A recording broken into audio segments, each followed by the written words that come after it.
Aaron Alexander, welcome to the True Sports Physical Therapy Podcast. Thrilled that we got through all of our technical difficulties, all of our scheduling issues, and very happy to have you here. Thanks for making time, man. Yeah, bro. Thanks for doing this. Excited to get to talk. You have made an unbelievable name for yourself. I mean, you're everywhere, from your Align podcast to your Align Method book, which was an outstanding listen on Audible. Thank you for reading it. I appreciate it. How did you do this? What piece of advice can you share to strength coaches, to sports PTs across the world that are trying to get recognized the way you have been recognized? Wow. I don't think of it that way. I appreciate that reflection. If there was something that you were like, you know, holding a samurai sword to my neck and saying that I needed to divulge something, or else you're going to decapitate me, I would probably, something that probably set me apart would be, I've gone out of my way for the last at least 15 years. I've been doing training for the last 20 years, but I'd say probably more like the last actually 9 years or 10 years since I started the podcast. I've gone out of my way to offer free sessions to people of influence, not necessarily like influencers on social media, but people of influence in like my community. I started off doing Rolfing and manual therapy and body work and training in Hawaii originally, and then Boulder, Colorado. That's like the mecca of the Rolf Institute and all that stuff. And then went to Bend, Oregon, started a clinic out there, and then down to LA. And in all of those different places, I was a new person with no name. I didn't really develop any semblance of like a quote unquote like name until like late into living in LA. And so I would just reach out to key figures in the community, different trainers, chiros, just people that have access to other folks. They've already built up their network, and I would see how I could be helpful in their lives. So whatever that was, typically for me, it would be like they have back pain or, a neck thing, or, some type of, they want to work on body composition, or just whatever the thing is, they're training for some event that I have experience with, and just find a way that I can be helpful. And then just through the natural law of reciprocity, not expecting anything, oftentimes that would lead into something. They connect me with somebody else, and then somebody else connects me with somebody else. And that would probably be the thing that would, if there was something that I've like maybe done a little bit differently than some people, it would just be going out of my way to like find who are the people with greatest influence. I'm not saying influencers, just influence in the community or whatever community is, and finding a way to be supportive in their lives. How do you get them to respond to that first cold email? I've sent thousands of emails that go totally unheard. I hear about Aaron Alexander, I shoot him a DM and he responds. What's the secret to getting a response? Knowing what their issue is, particular. So I think if it's just like, hey, I'm awesome, would love to do a session with you, whatever your thing is. I do acupuncture, I do chiropractic, I'm a PT, whatever. That's probably not as valuable as actually doing some research and understanding, if you're reaching out to whoever the celebrity somebody is. Well, if it's like a celebrity, it'd be harder to get to. And the way to connect with that person would be to help the people around them. And then eventually perhaps that, trickles into their matrix. Yeah. And again, if you have attachment to that and you're doing things with some type of like bias towards I'm trying to get something, people are very sensitive, and you'll get that. So there's really like a practice of unattachment, and finding a place where it's like, I really want to do this because I can find value in this myself. Like I enjoy connecting with this new person, genuinely. Like I want to meet this new person. I want to connect with this. Like I see that alone, period, as value to me. Yeah. And so I think that would probably be a main thing. Like if someone has a very specific thing going, you're listening to a podcast with them, you heard, oh my God, Tim Ferriss or whoever the person is, they mentioned they have a shoulder thing. They just got done with shoulder surgery. Okay, cool. That would make sense. Now reach out to whoever, their assistant, whatever it is, say, hey, by the way, I'm freaking awesome, which people listen to this. Probably a lot of people are awesome in their own way. They probably already have a reputation in their community, presenting evidence of some sort. By the way, I worked with this person who I know they're either a friend of yours or they're just probably familiar with them because they're in a similar field. Yeah. So that kind of creates like a little bit of a pre-vetting. I think pre-vetting is incredibly valuable. So any way that because there's so many people doing, the same type of stuff. So it's all about like, it's not what you do, it's what you do differently. Yeah. So sorting out like, why are you different? And then also creating trust and rapport through that pre-vet. So establishing whatever you can do to pre-vet yourself. And typically relationships are the best way to pre-vet. And if you're in a place where you don't know anybody, you've just been like in your hole and you're a tremendous practitioner, but you're socially, you're on the spectrum. You're kind of like, okay, I'm like Rain Man when it comes to adjustments. But Yeah. if you put me in a room with people, I just like shrink up and close down. Yeah. You got to find your angle, like find the thing that works out for you and just get started. That's like Warren Buffett. One of like his like biggest rules with investing is like start. Like the first rule beyond anything, like just get in the market.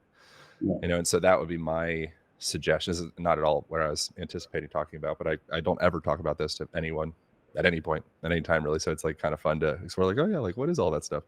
Yeah. So that would be the thing I'd say first, like get in the market, get involved, find your place, really establish like, what is your value? What do you do differently? And just start making, connections with anybody, to start anybody that's like within the realm, and just keep on doing that. And eventually, inevitably, I've been doing my podcast for probably 9 years. I've been doing, Wow. training clients for 20 years. I've been doing the Rolfing and the manual therapy and all the soft tissue work for 16 years or 15 years. And I think that a lot of that like traction is really only coming to fruition as something that's like tangible, maybe in the last few years. So I ended up through relationships, started working with Aaron Rodgers, the quarterback. So I've been working with him for the last 7 months through his whole, Achilles rehab and like all the different things. And that was a product of relationships, so had relationships established by me providing value for folks within that like, realm or container of people. And then, so that kind of, there's like, cool, Aaron has value. He does acro yoga with us. He stretches us out.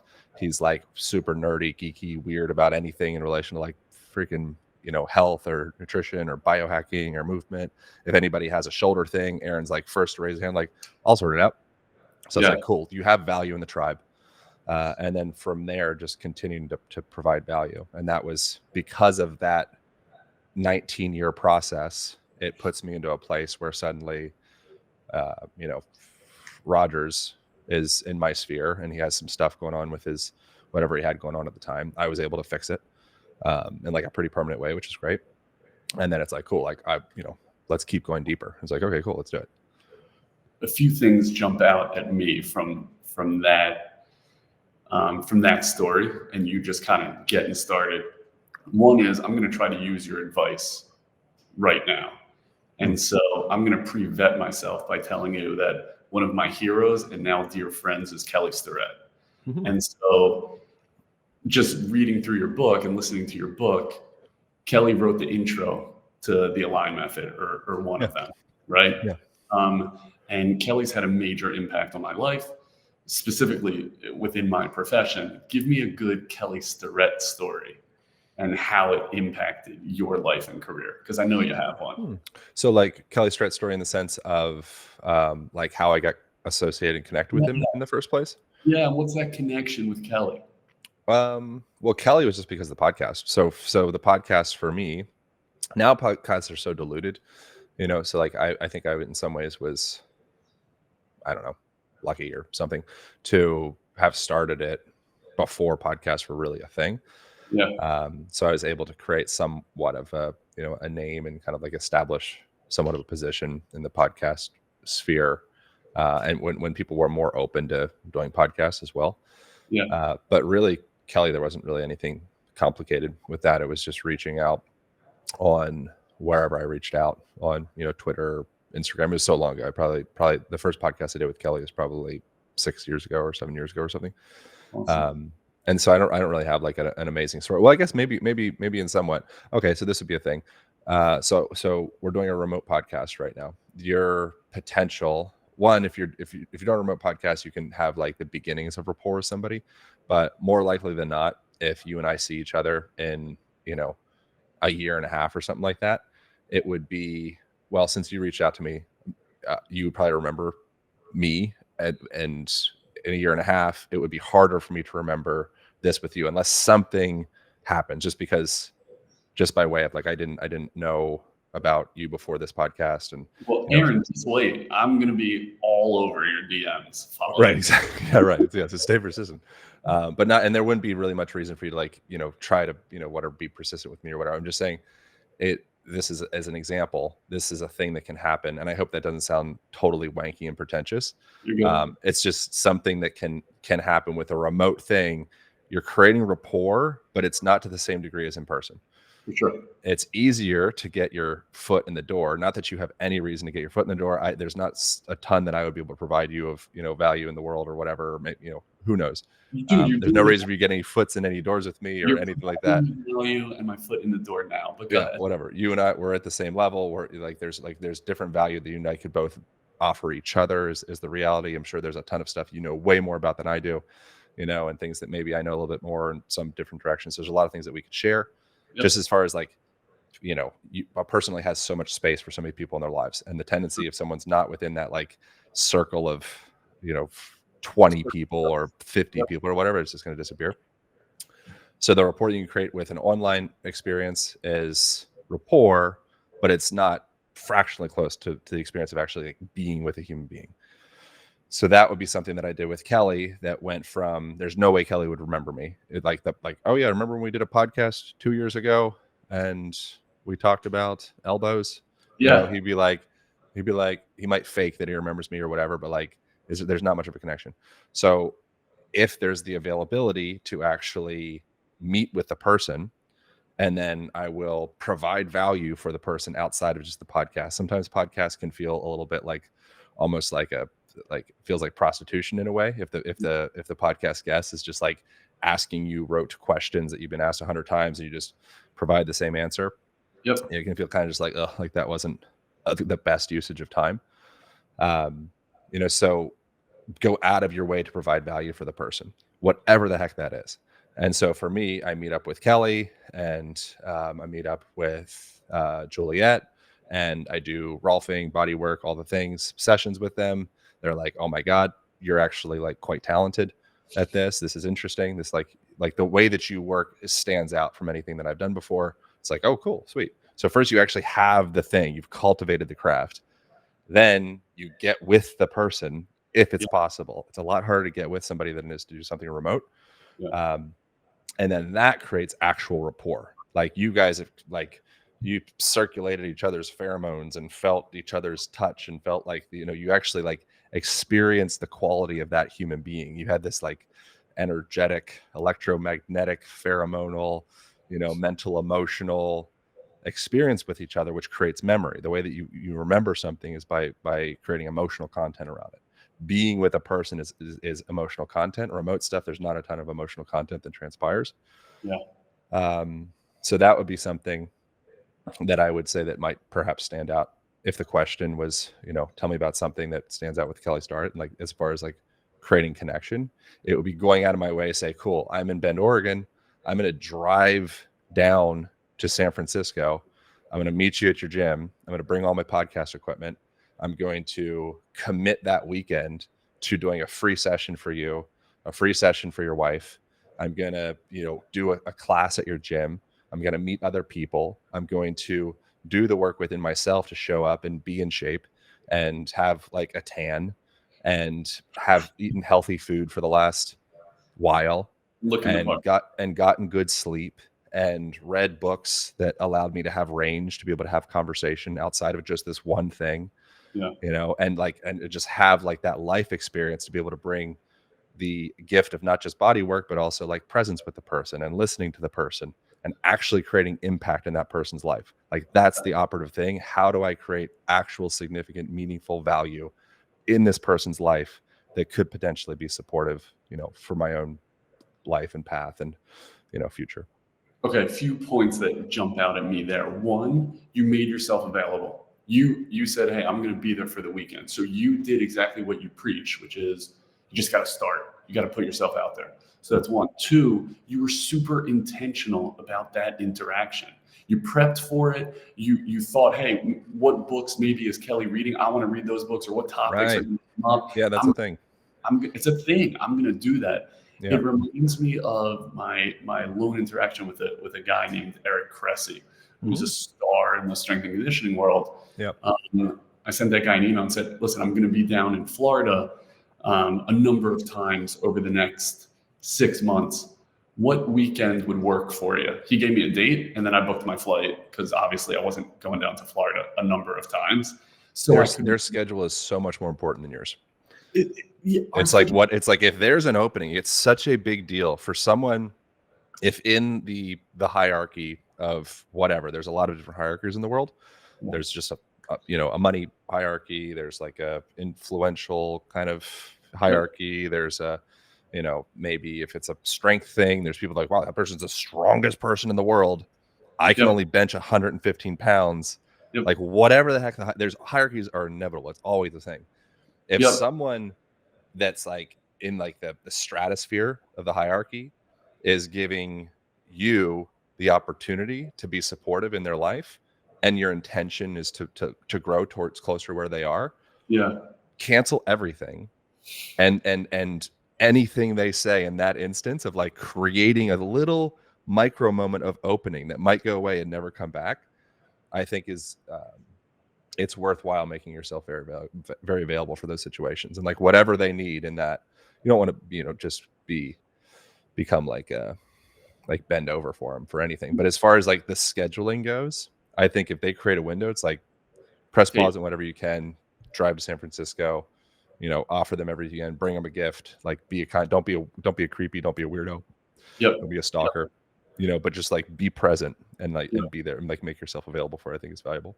And so that's an awesome example of you kind of practicing what you preach there, making yourself available. You also said something else that's really hits home with me, which is you have to be really good at Rolfing before you have that session with Kelly Starrett, right? And so be awesome at your craft. I recently shared on one of my own pods how I was just hammering a guy who was super successful in his own business. And I'm like, hey, how'd you do this? And how'd you grow it? And how are you marketing it? And all. And he's like, Yoni, shut up and become a really good physical therapist first. Like you're in grad school. So I really took that to heart. Like you better be the best fill in the blank before you start saying I am the best, or before you start taking these opportunities and making yourself available. And that sounds like what you did. You're the best Rolfer. So you better be damn sure that when you're Rolfing Kelly Starrett, you know what the hell you're doing. And that obviously came through. So you can shoot yourself in the foot by being too convincing and getting yourself into places that you don't belong and then getting found out, and then you're shut down permanently.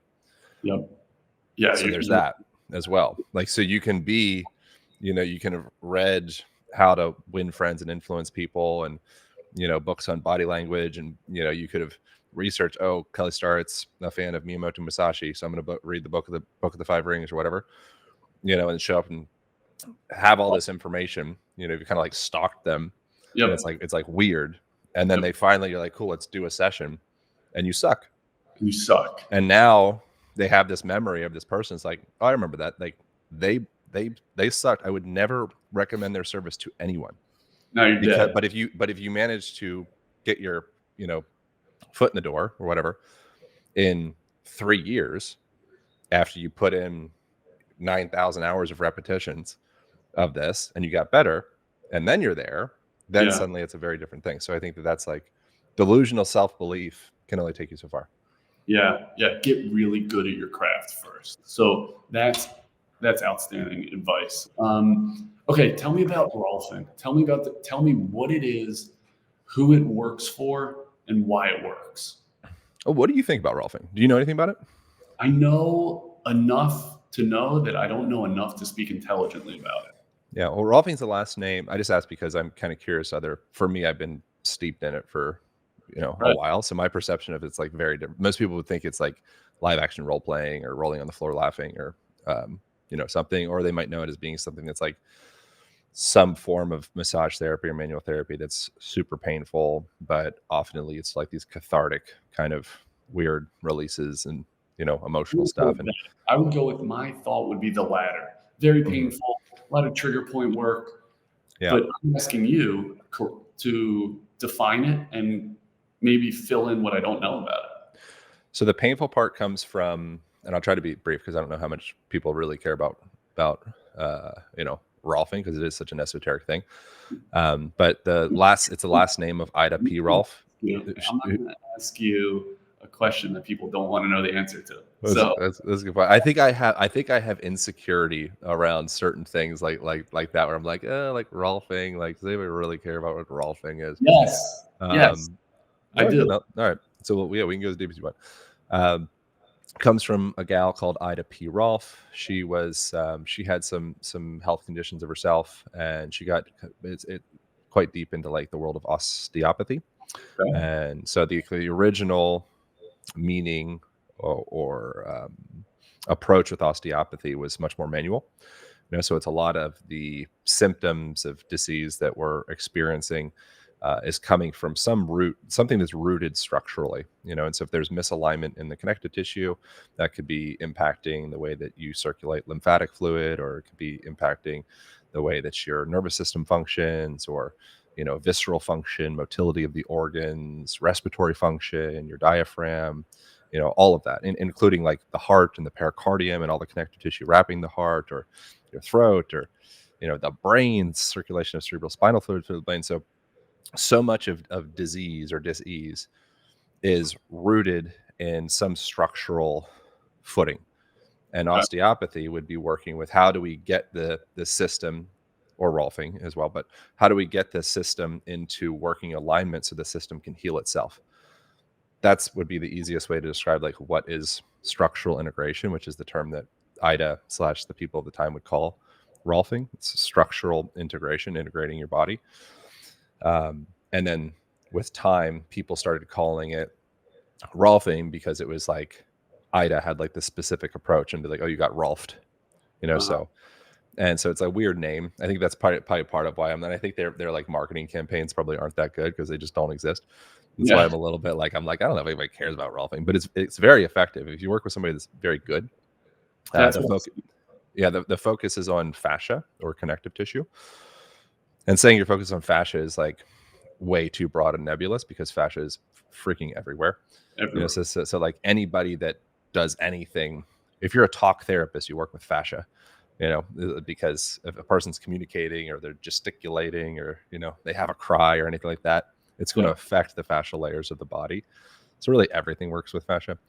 But it's really specifying, how do we start to work with these different layers of connective tissue or fascia to start to create space within the body, so that your muscle bellies and organs and all of the different structures in the body are able to move freely, because all of the space between those structures, like the muscular septa, for example, the space between muscles, is well hydrated, and it has all of those fluid components for those muscle bellies or organs or whatever structures to be able to slide and move and communicate effectively. And structural integration specifically focuses on that, with also a strong focus, like a perennial ongoing focus on, how does this tie back into the whole system.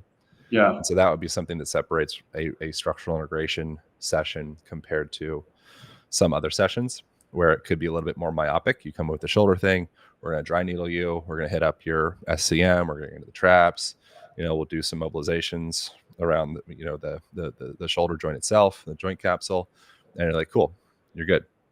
Rolfing would be, how is your breath?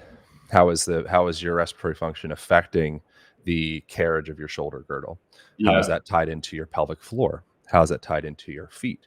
Okay, if you're laying on my table and we do this magical, amazing XYZ session with your shoulder girdle, you suddenly have ease and spaciousness and full internal external rotation of the shoulder. It's like, wow, this is great. And then you get up off the table and you stand. Now your body's standing in gravity. All those other associations and relationships of the rest of the body are going to start to probably pull that joint kind of back into place. And so it's really emphasizing full body integration, and specifies or works specifically with techniques that work with fascia. Okay, so that's an awesome explanation, and I think you did a good job of getting just deep enough in that. The question I have on what you just said is, I think with every intervention, or let's call it train of thought, or type of thought and intervention, is there's an assessment, an intervention, and then a retest of some sort. You mentioned things like pericardium, diaphragm, cerebrospinal fluid. How do you test those? How do you assess those? That's a good question. I don't really know. I don't have like a set test. I mean, I do know. I think you know as well. I think anybody that pays attention to the body at all knows. Like, they're all tied together. Like, none of those parts, structures exist in a vacuum. And so something that a person, I mean, I don't know a test for the connective tissue wrapping the heart, but one of those could just be like the quality of your breathing. Okay. And so that would be something that I'm making this up right now, by the way. This is not like write this down. This is the pericardium functional movement screen. Everybody start using this with their patients or clients. But I would look at that as a correlate with that would be the quality of their respiration. And so let's dive into that. How do you assess and test respiration? What is a good breather? What is a poor breather? A good breather would be a breather that has access to all of the structures of breath.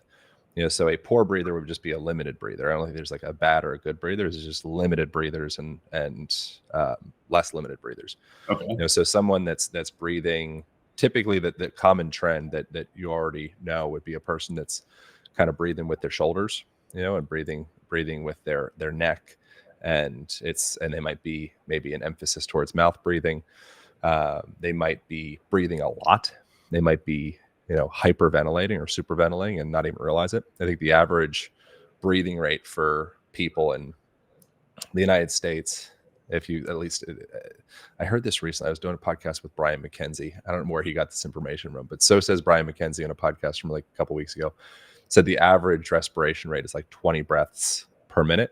And the healthiest version of breathing per minute would be around like 5 to 6, like 5.5, Wow. Which that's also very interesting, because a lot of the Eastern esoteric practices of like different mantras and different like singing practices, they happen to match that exact cadence, which is very fascinating. So that would be something I would look at, like, what's the pacing of your breath? How many breaths do you breathe per minute? What's the quality of the breath? Is it quiet? Is it slow? Is it very, loud? Can you hear the person breathing from across the room? Look at the location of what muscles are actually breathing you. So something that can be really helpful is thinking of the breath as like bringing it down horizontally. So down into the lower lobes of the lungs and bringing it down into the lower ribs. Can you breathe into your back? Can you start to inflate and open that space in the back? Can you breathe into the front? Are you able to access that more superior breathing pattern, superior in the sense of like up portion of the body as well? And if you can do that, then you can have access to all of the gears of not just respiration, but also your autonomic nervous system, because respiration and autonomic nervous system, they're tied together. Yep. Hence why things like, if you do holotropic breath work, you'll take yourself through potentially you'll potentially like relive some traumatic experience in your life, or experience a lot of emotions will come up and all these different things, because you're going in a safe container, and safe container being a place like you're not going to get hurt or die or whatever. You're mimicking this stressed out sympathetic breathing pattern. And then you're also stacking that on top of breath holds and long exhalations and maybe, toning and humming and things of the like, to kind of like massage the nervous system. Mm-hmm. That's you're literally playing your autonomic nervous system while you're doing that. You can also play your autonomic nervous system with your vision. That's something, if you're more in a like myopically focused vision, that's going to put you in a more upregulated sympathetic state. If you're spacing out, you're taking in that panorama, that's going to kind of calm you down. So you can start to stack these things. And if you run anxious and you have some meeting, you're like, God, I'm like, my heart's beating out of my chest. I feel I'm like panicked. Yep. Something you could do is actively put your phone down, stop looking at your, social media notifications because it's stressing you out, because your eyes are extensions of your brain. They're feeding information to your autonomic nervous system to tell you what you should be doing. Yep. Should I be stressed out right now because I'm about to hunt, or should I actually kind of like pull back a little bit and chill and just take in the whole picture? So relax your eyes, look up at some clouds. Looking up also is supportive for boosting energy, creativity, things of the like, because again, it's tied into your nervous system, and your eyes they're continuous with your brain. It's neurological tissue, and then stack that with long exhalations. And you could stack that on top if you want to do long exhalations and you want to like go another layer, do a sigh while you do those long exhalations. If it's okay to even get more weird, you could hum, or you could om, or like that's what you'd see a child do if they're freaking out. If you want to just learn about your nervous system, just hang out with a baby. Babies are they're directly tapped in to self-regulating themselves at like the rawest, crudest, most like mammalian level, because they don't have stories of how they think they're supposed to be, or how they think they're supposed to show up, or what's socially acceptable, what's not. If they're stressed out, they'll cry. Ah! Ah! It's like this pool of energy inside the body, like emotional energy, emotional content. It's like, I need to get this shit out of me or I'm gonna Mhm. explode. So what do?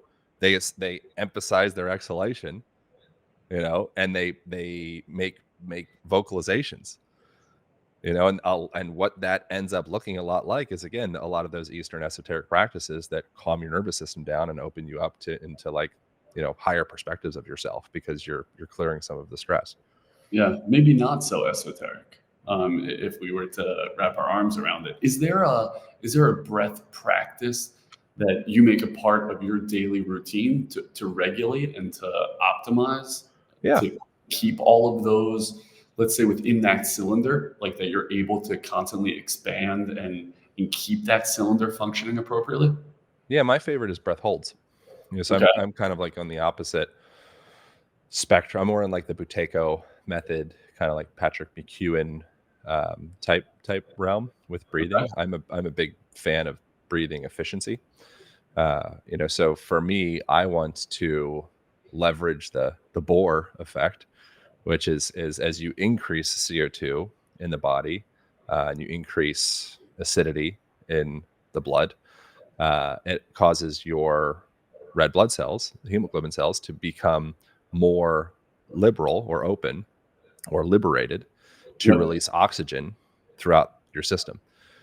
And if you are over breathing, so you're on that, so says Brian McKenzie in the podcast a couple weeks ago, 20 breaths per minute. I have to fact check that because I don't know where that information comes from other than just Brian, but Brian's really smart with breathing. Yep. Um, if you're in that 20 breaths per minute, you're probably in a place where your body actually thinks it's starving for oxygen, even though you're getting a surplus of it. You're over breathing and you think you're starving. So Mhm. that would be something that I enjoy doing. I enjoy doing things that feel like they have utility, and something that very clearly has utility is being able to hold your breath for several minutes. Like that's something that's like, as I'm sitting in my bathtub or whatever, Yep. doing CO2 tables, where I'll do like, you start off, you hold your breath for like a minute, then you'll ventilate, just breathe normally Yep. for a couple minutes, and then come back, and now you do a minute 15, and you keep working yourself up. I'll work myself up to 2:30, and then so I'll do 2 minute and 30-second breath holds at the end of that. Then I'll be done. It'll be like a 25-minute process. Yep. Sometimes I'll get antsy and just jump to the higher breath holds and make it be more of like a 10 or 15-minute process. That would be something that is going to make your blood, the composition of your blood, be more effective at distributing oxygen. So suddenly you don't need to feel this. You don't have this chronic like air hunger going Panic. because Yeah. you've fasted from air.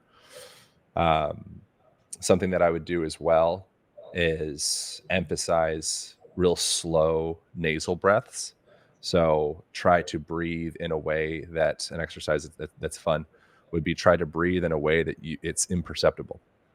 So you can barely even notice yourself breathing. So how slow can you bring your respiration down? Right. Yeah. And you just do that. Like even that moment where I'm like awkwardly slowing down and as we're talking, I Hmm. chilled out Hmm. from that. Like at first I was like, oh, I'm talking too slow. This is weird. And then I was like, oh, bro, kind of like Kind of really calm. chilling out right now. Yeah. It's like, wow, it works. It does work. I've seen it with, Huberman has brought this to light with kind of the Huberman sigh, and I think that's been super impactful. And then, I've gone down this rabbit hole of Wim Hof and his breath holding, Mhm. and the way to build that up as you move along. And I've seen great utility in that for my own, let's call it what's between my ears. Um, how and when do you apply these techniques, and how important are they when you're dealing with, say, a quarterback that is very specifically trying to get back from a repaired Achilles tendon? Well, the What? fastest way to repair is to get your body into the parasympathetic state as much as humanly possible. And so stacking all of the different factors that we can to put the body in a parasympathetic state is going to be huge.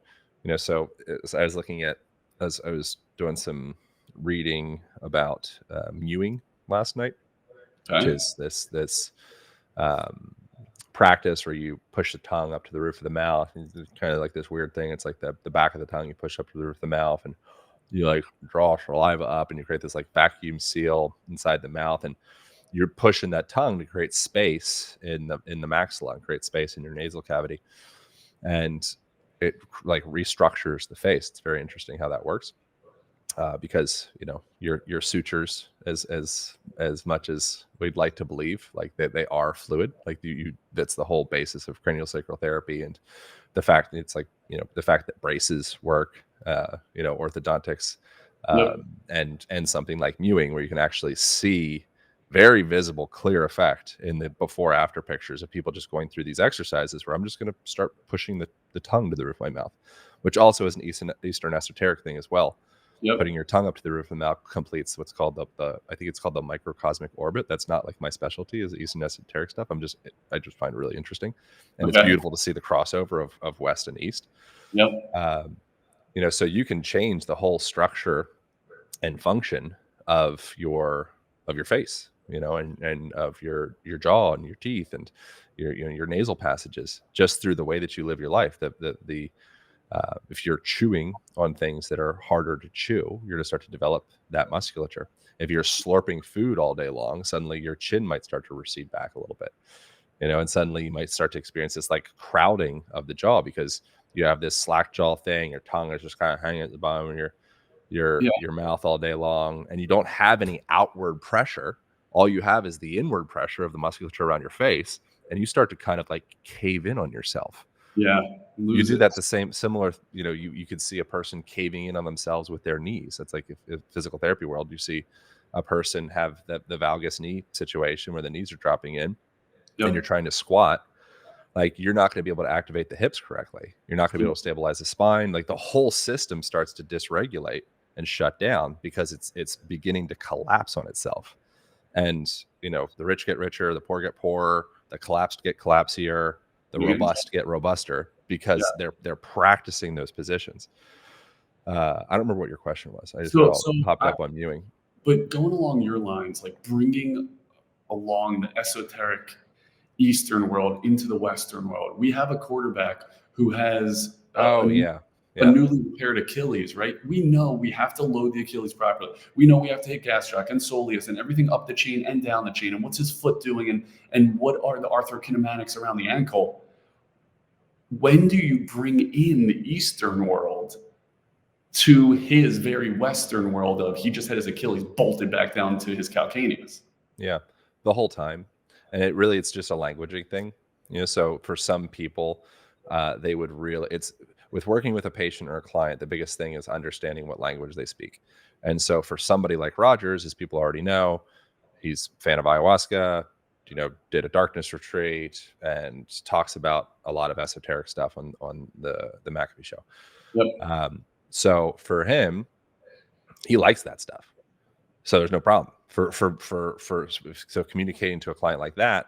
It's like, I want to dig into all that. I want to like actually like lean into that. If I was working with Trump, then suddenly it might be like, okay, he probably is more of like a bit more of like a structure guy, numbers guy, statistics guy, evidence-based research guy. I'm gonna speak that language, and maybe I'll just subtly start to integrate some of those more Eastern esoteric type like wisdom Yep. into the sessions, just by either maybe just being like attuning, just being that way. I'm just Yep. going to be calm.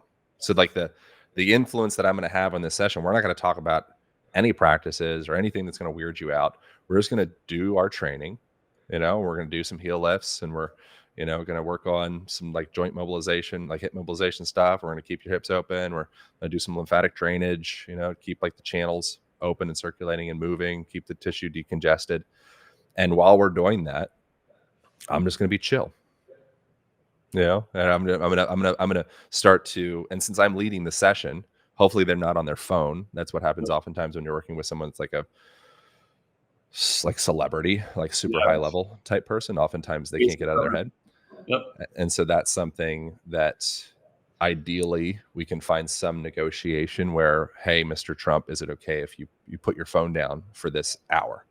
Yep. And then after that, all you need, but just like, and I would break down some evidence-based research of, this is what happens when you're on your phone.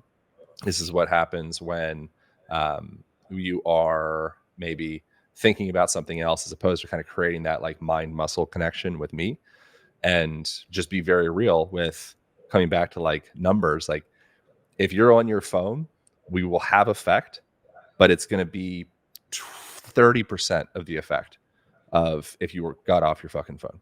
Yep. And so I'm unattached. You're paying me. I'm here for you. If your phone is more valuable than us actually like achieving the goals that we would like to achieve today, then I respect that. I respect you. Let's do that. We're going to hit this at 30%. Yep. If you want to get maximum reward from what we're doing, put your fucking phone down. Yeah. And then within that, maybe I emphasize, I say, okay, cool, phone's down. Now, as I'm working, I got an elbow, in between their quads or something, or the anterior tibialis or whatever. I'm having them go through some plantar flexion, dorsiflexion. And I'm saying, okay, you feel that place where it feels kind of sensitive? I want you to emphasize a long exhalation. Just, okay, cool. All right, now breathe in. As you breathe in, let's do a contraction. Now we're going to stack like a PNF, contract, relax type thing into this. Contract, get tight, hold tight. This is breath work. Like you go to a new age breath work thing, they'll say, take a full inhalation, tighten your whole entire body, squeeze every sphincter in your body, squeeze your eyes, squeeze your jaw, and now let it all out. New age out there container. Trump has no interest in it. I can do that just through stacking these very, Western anatomical practices in the session. And we can essentially do this really tremendous somatically based breathwork session in a span of 45 minutes. And they get done and like, oh my God, I'm not stressed out anymore. I feel totally at ease. All of these ideas that I was trying to think through, like suddenly like answers are just coming because I'm out of the way of myself. He would never say I'm out of the way of myself, because that would be more, out there like new age language, because I'm chill, whatever words he wants. And I can think again. And now suddenly I'm breathing more efficiently. So now I have some momentum in that way, where now I'm breathing more efficient. That doesn't just stop. I keep breathing more efficiently until the stress comes back on me. And I say, cool, like amazing. Like that was a really amazing push in the right direction. Now let's see if we can, and I already know it's all going to come back. Most of the work's going to go to shit. You're going to go back to doing all your same stuff, and you're going to come back tomorrow. It's going to be better, but like not as good as I want it to be. So we say, okay, cool. Like no problem. Let's hit it again. And we just slowly start chipping away. Would be the process, until eventually, they're wearing crystals around their neck, and they've got like kundalini beads, and they're into it. Yeah, but that's gold, because I think the real nuance there is you're meeting your patient where they are. You're meeting the athlete where they are. So important. It's As the most them, important thing. it's the most important thing. And you might have Trump in what we call a heel float, sitting forward into an RDL, but maybe you're integrating this breath work into that very orthopedic Western model of we're going to Yeah. load the tissue, but you're going to include some of that which we know works from the East. He's not even going to know, other than he feels better. Yeah. And then let's hit it again, right? Yeah. So I think Languaging is huge. Like that, that's how I would take a practitioner who is really savvy with creating rapport and attunement. Like my nervous system attunes to your nervous system. We have trust. And now suddenly the patient or client wants you to win, because so much of the techniques that we're doing, we don't know what the hell's happening. yeah, You know, we just know, like, oh well, like I put my elbow in this place, you know, I told the person to contract in this way or breathe in this way or whatever, and suddenly the pain went away, or yeah, suddenly the tissue, you know, elongated or released, or suddenly it was really hard, felt like beef jerky, there was no fluid in there at all. Now seems like there's a bunch of fluid in there. I don't know what happened. Like I have definitions, and I've like I could create some definitions that I like to lean on of like, this is exactly what's happening. yeah, But so much of it is psychosomatic. Like so much of medicine is placebo. If you don't believe that, just look at any research on placebo. It's like 50%. yep, So where is placebo coming from? Placebo is largely coming from rapport, trust, and belief that whatever this practitioner is doing, he's got the stuff, and I want it to work, and I trust that it works. Like it's not 100%, it's 50%. yep, The other 50% is knowing what the freak you're doing. yep, You know, so actually doing the techniques that create the effect. And you can create rapport by being really good at that other 50% of just being like your techniques are just rock solid. Like everything you do is just like, damn, you're like a sniper. Like every yep, intervention, you know, you do, it's like change. Like there's no wasted time. And that's something that a practitioner develops with time, knowing like what's not going to work and what's going to work, and being more efficacious with doing the things that work more often and yeah, stopping the things that don't work like quicker. yep, yep, That's when a practitioner becomes even like almost like magically effective. They can kind of feel things in this yeah, weird mystical like neo matrix kind of way. But rapport is a big thing, and I think it actually increases the hypnotic ability, is a term, of the patient or client, because suddenly they're in attunement, they're in rapport, they're in trust, and they want what you're doing to work because they like you, yep, because you remind them of them. yeah, Whereas if I'm Eastern Crystal, yep, esoteric Kundalini guy that also has, you know, knowledge in the Western world, but I'm like, my main thing is that, and I'm talking to this person that's only steeped in the Western world, he's just going to think I'm an asshole. He's not going to trust me, and he's not going to want what I do to work because he doesn't want to rock his own belief systems. yeah, yeah. And that reminds me of one of my heroes, Dr. Tim Stone, always says, um, you know, your patient doesn't care how much you know until they know how much you care. Yeah, sure. And you got to show them that you care and that you're pulling in the same direction, right? It's not about Aaron Alexander. It's about Aaron Rodgers, or it's about Donald Trump, or whoever's in front of you. Yeah, And once you guys get alignment, I think that goes a long way. it's Um, huge. Looking at one of the awesome offerings that you have is your 6-week program, Hmm. and you mentioned in your 6-week program that before you even get rolling with the program, I think the first week is all assessment, right? Yeah. And taking baselines. Can you walk me through how you have these athletes assess essentially themselves and develop their own baseline? Yeah.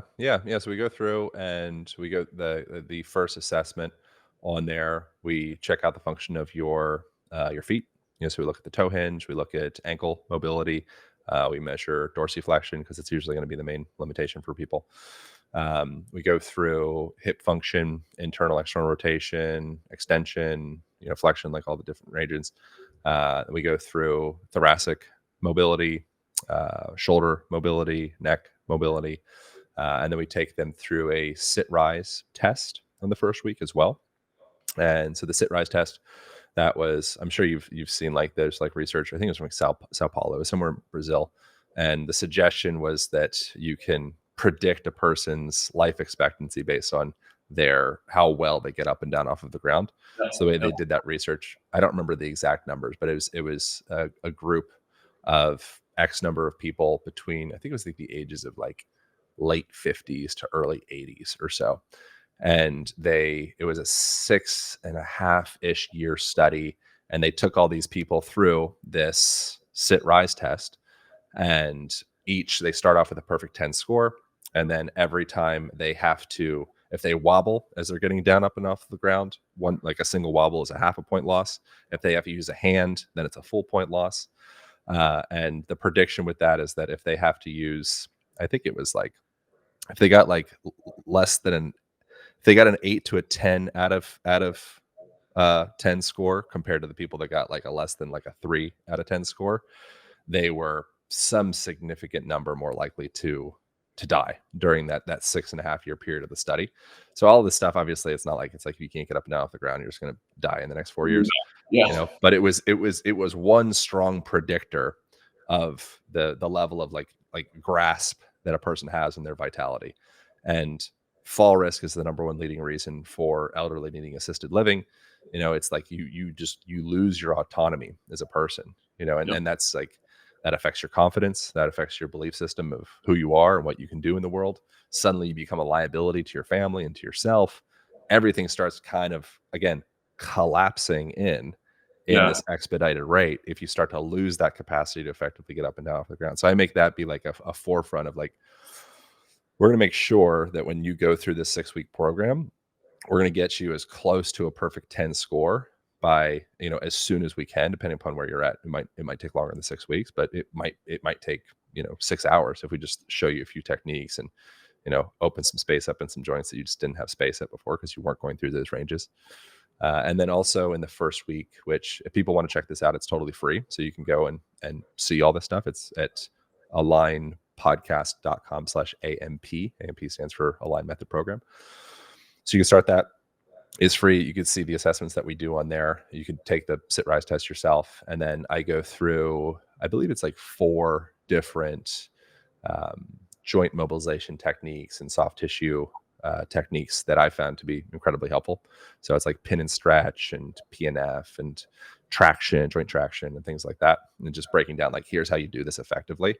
And this is stuff that you can stack into any training program that you do or any program that you do with clients. So that's yeah. alignpodcast.com/AMP is the free trial that people want to check it out. Yeah, and it's an awesome program, and I love that it empowers the athlete. It puts it on them, and it gives them their own baseline, and what they're now able to watch themselves improve. I think that's a major differentiator between a lot of which I see out there, where okay, we're going to do this for 6 weeks, and Right. maybe you'll feel better, maybe you won't. You're showing Yeah. them you're better. Remember where Yeah. you were 6 weeks And ago? it's a really valuable thing. Like that's something that happens in the Rolfing world. Quite often they'll do before after pictures, and they'll do pictures of like your facial structure, and they have you standing from all different planes, so forward and side and backward and the other side. I'll also take people through like a squatting test and lunging and like I said, overhead range of motion, all those different things, and then have the person film it. You don't need to show it to anybody ever again. It's just for your own files of, me, Selma Barbastowitz Yep, in yep, Nebraska, 39 years old, on March 15th, 2024. This was me. All yep. right, now, cool, mate. Like we have a baseline. So as Yeah, opposed to everything being this kind of slippery, swampy, like, okay, I'm going to start doing stuff and hopefully something happens. yep, I think establishing that baseline and just getting like real with yourself of like, this is where I'm at. I yeah, don't need to show it to anybody, but like this is, get yourself like do one of the tests so you can see your body fat, and your body composition, yep, and maybe get your bone density tested. Maybe go get some, when I work with private clients, we'll go through the whole gamut of getting a comprehensive blood panel, and I'll have them work with a functional medicine doctor, and we'll kind of work together to make sure that here's where you were at. Now, here's the deficits, and here's the places where you're doing fine, but you're not like quote unquote optimized. Now, let's actually have rock solid evidence that you can look at and compare before after. And then what that's going to do outside of just being better results for you, you're also going to trust me more, because it's not this thing. Like, I know that you've experienced this with probably a ton of different people that you've worked with. They'll come in a couple months ago with this terrible hip pain or shoulder thing or back thing or whatever, and then you guys have been working for a few weeks, and they have some other issue, or maybe another issue or whatever. They might just be kind of a little bit whiny. They might be a person that kind of like, they might grow up in like a culture like I grew up in Lancaster, where we kind of talk about what our problems are. Yeah. And if I don't have a problem, then who the hell am I? And what am I doing with my life and my time? And within that, they might totally forget that, bro, you had debilitating back pain Right. a month ago. You don't even remember that. Yeah. Like, we have, like, you're complaining about this thing or whatever, or you're just in a place where like, oh, cool, like this is, yeah, I think it was pretty good. Yep. It's like you don't even actually have memory of that thing. So I think having that baseline to look back and be able to like, wow, like we've Yeah. come a far way, or to be able to look back and be like, this isn't working. Yep. I think both of that is incredibly valuable. Yeah. And let's change, right? What can we learn from the fact that Yeah, you're how do we not adjust? doing better? How do we adjust, and how do we do it efficiently? Like you And said. that's the whole, like, being a uh I don't know if being a sniper is the best analogy, but I kind of like the idea of being like very surgical with your Yep. interventions as a practitioner. And this again, this is something I don't talk about very much. So I enjoy unpacking. I don't even talk about me doing manual therapy or body work or any of that stuff in any kind of public way, hardly ever. So this is like a fun conversation for me. So I appreciate it. So this will now be additive. I take back what I said before of being like, if we meet in 2 years, I'd probably be Thank like, you. oh yeah, I don't, and I'll be like, pretend like I remember the thing I remember that. because of this, because we're Yes. doing a thing that's like actually sets this conversation apart. And Love it's it. something that's like I enjoy talking about that I don't really hardly ever talk about. Yeah. That's a cool thing to call back to the beginning of the conversation. Oh yes. Okay. Um, That's awesome. Listen, that's what I try to counsel all of our therapists on our team is to get this pre-test, post-test. If you're going to put your hands on a patient, you got to be doing it for a reason. It's not just fluff and it's not a time filler. Let's look at whatever you're working on. Let's say range of motion of your shoulder. Let's do an intervention, needling, Graston, hands on, whatever, and let's retest.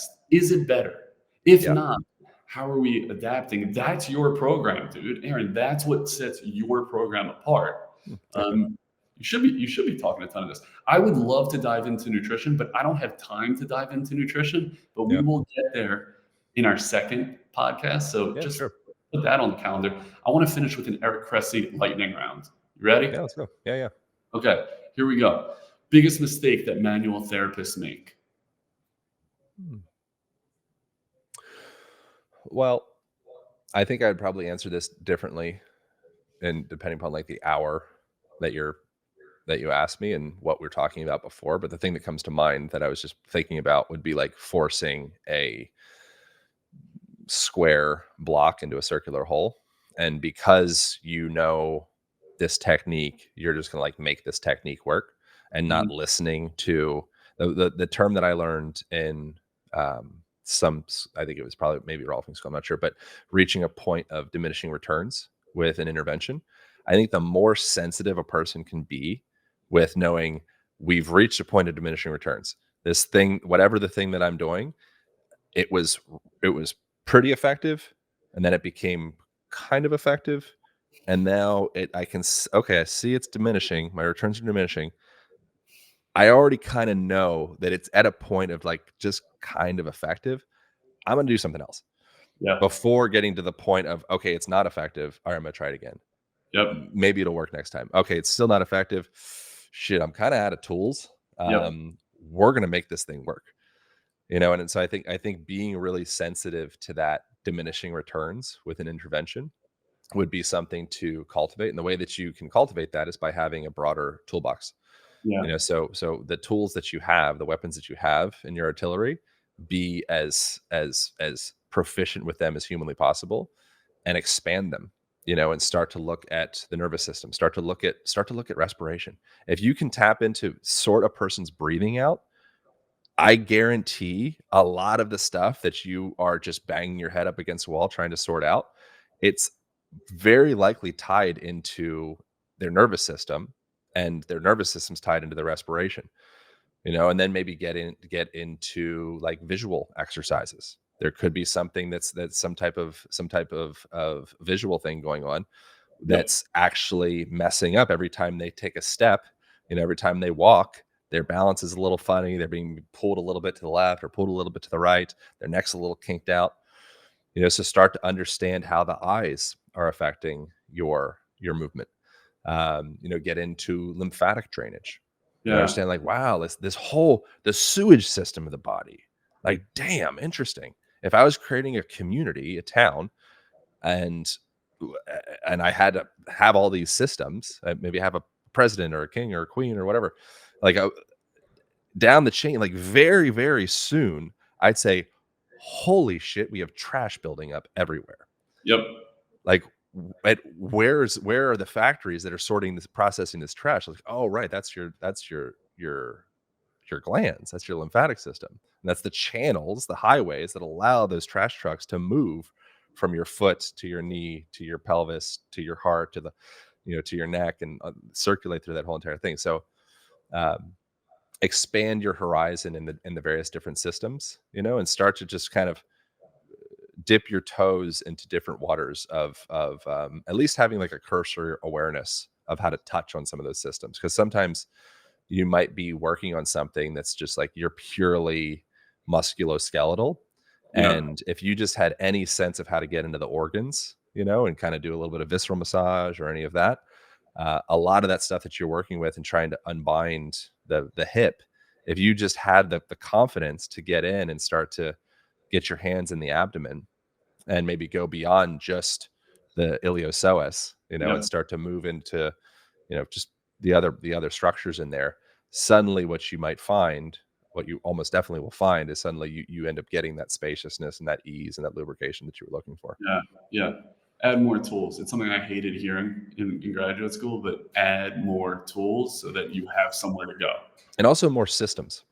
More systems. Like, Yeah. start looking at, as how you get the different anatomy posters. Sure. There's like the muscle poster, there's the nervous system poster, there's the lymph poster, there's like all the different things. Start doing that with your patients and your clients, and start being like, maybe I'm not even actually on the right system right now. Yeah. Interesting. That's awesome. Where's Aaron Alexander in the next 3 years? I don't know. Hopefully somewhere tropical. Yeah. Doing what?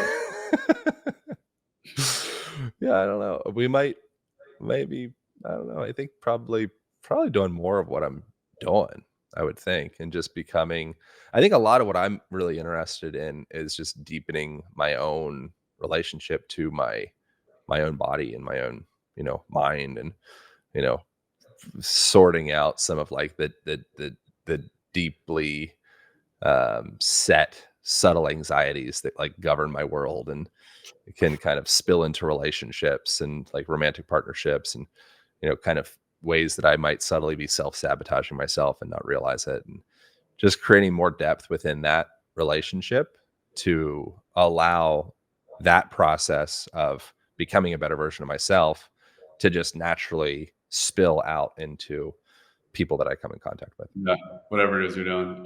Yeah. Okay, so tell everyone listening, how do we find you? Remind us where we can get a hold of you. Well, yeah. So if people want to check out the free trial of the program, I'd recommend that. That's alignpodcast.com/AMP.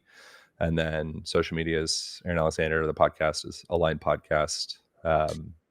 Yeah, that's it. YouTube's So, Align Podcast. yeah, I mean, I'll echo the plug of your pod. There's such great stuff in there. Oh, thanks, Um, man. yeah, I loved some of the debates. Like the Seedman debate was just fascinating to Yeah, listen. yeah, You that was just did good. an awesome job. Yeah, I mean, I really learned a ton. The book was outstanding. So thank you Nice. for all the knowledge and all the work that you put into that and into this podcast. You have been an awesome guest. Look out in your DMs for me following up and staying on your radar. Aaron, thanks for being here, man. You taught me a ton. That was really fun. Yeah, I appreciate you taught me a lot as well. I really, hopefully that was helpful for folks me getting to go into some places that I just rarely go into. So I appreciate you creating the space for that. Yeah, absolutely. I appreciate it, man. Be in touch. Thanks, everybody.